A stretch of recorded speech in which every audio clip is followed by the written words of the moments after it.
اللهم صل وسلم وبارك على سيدنا محمد. اهلا بيكم بفيديو جديد. انا نيرمين عامر ودي يومياتي الحقيقيه بكل تفاصيلها الحلوه البسيطه.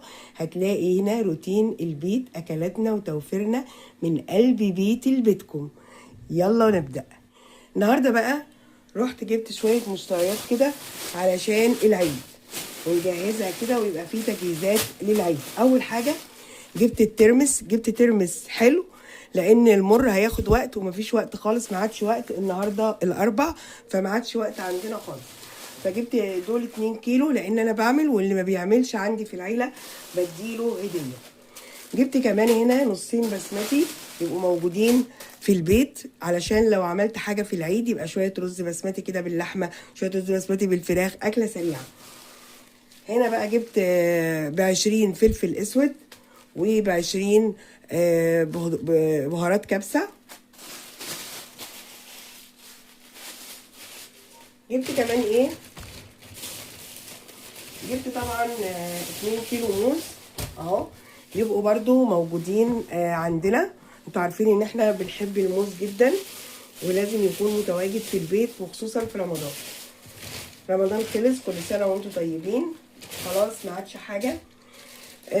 طبعا البيت يعني احنا في اخر رمضان وكده، فقلنا بقى ايه نجيب حاجات بسيطه كده نسيبها في البيت. جبت كمان هنا نصين كبده على قنصه، كبد وقوانص، علشان اعمل مثلا رز بالكبد وقوانص، اكله سهله وسريعه في اليوم اللي باقي من رمضان. وجبت كمان طبقين وراك حلوه جدا. انا بفضل الحاجات دي احسن من الفرخه الكامله يا جماعه. طبعا الكبد والقوانص ب65، الفراخ بالطبق من ده بكام؟ الطبق من ده ب120 اهو. جبت كمان ايه، جبت بفتيك لان جبناه المره اللي فاتت وعملناه في العزومه وعجبنا جدا. ده نص كيلو او ازيد شويه ب237، حلو قوي. هتبله برضو واسيبه يبقى اكل موجود عندنا في البيت. وجبت نص مفروم برضو، علشان ايه؟ لو انا حابه ان انا اعمل سمبوسك، جلاش، اي حاجه من دي، كفته، علشان العيد. كل سنه وانتم طيبين. وجبت لحمه اهيت، جبت لحمه على اساس ان انا كنت جايبه كيلو ونص اقسمها على طبقين، بس انا عملت طبق النهارده.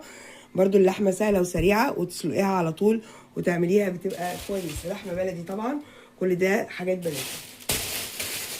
قبل ما الناس تقفل بقى وعشان نشوف اللي ناقصنا ايه في العيد وما عملناهوش ما غسلناهوش، نبدا بقى نغسل حاجتنا. جبت الايه، جبت الاوكسي ده. الاوكسي ده جبته بكام؟ هو طبعا ب195. وجبت كمان البريل للمواعين يبقى موجود برضو معانا.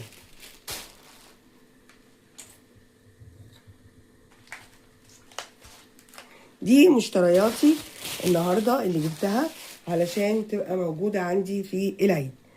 جبت كمان ايه بقى، جبت سبانخ حلوه قوي. السبانخ لقيتها حلوه وجميله، قلت هجيبها واعملها وافرزها تبقى موجوده عندي، كلها فيتامينات وجميله.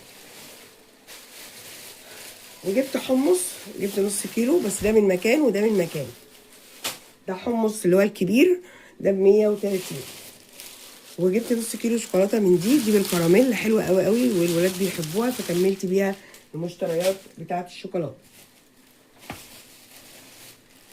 طبعا مفيش وقت خالص النهارده ان انا اعمل حلويات، فجبت ربع كيلو بلح الشام، ده ب30 جنيه. كل واحد ياخد واحده، حلوه قوي. تمام. لقيت حد كده بيبيع فول اخضر، فطبعا ايه جبت منه على اساس ان انا لقيته بيبيع الكيلو ب10، فحلوه قوي قوي بالنسبه لي السعر ده. اجيبه بقى اسيبه في البيت، اعمل منه مثلا نقزقزه كده، اسلقه، بحبه مسلوق جدا مملح، يعني اشيص نفسي كده في العيد بالحاجات اللي انا بحبها. حبايب قلبي، يا رب القناه تكون بتعجبكم، وكل سنه وانتم طيبين، ويا رب عيد سعيد عليكم. هوريكم بقى لقطه كده للمشتريات، واللي ناقصها حاجه تنزل تجيب، اللي ناقصها جبنه، اللي ناقصها عيش، اللي ناقصها الحاجات البسيطه دي، سكر، ملح، الحاجات البسيطه دي اللي ممكن تعطلنا في العيد. اهو ده الفول، وده البريل والاوكسي بتاع المواعين وبتاع الغسيل، عشان نبدا بقى ان احنا نعمل اللي ورانا. وجبت كمان بقول لكم السبانخ دي حلوه جميله جميله جميله، دول 2 كيلو. فحلوين قوي، ادوهم لي 2 كيلو كده ب 30، حلوين جدا جدا اهي، صغنونه وجميله قوي، حلوه قوي السبانخ ومفيده. وجبنا الشوكولاته وجبنا الموز، وجبت كمان لحمه.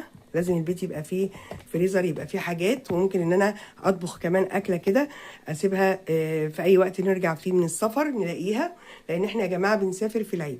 وجبت بفتيك ومفروم، وجبت اللي هي بهارات، فلفل اسود وخلطه كبسه كانت ناقصاني، وجبت رز بسمتي نصين، وجبت حمص وترمس، وجبت كمان فراخ زي ما انتم شايفين كده اهو. يبقى انا كده مليت بيتي الحمد لله بالخير في العيد، لان احنا يعني دي اصلا ميزانيه كده كنت انا يعني ايه يعني موفراها كده علشان نعمل بيها المشتريات بتاعه العيد.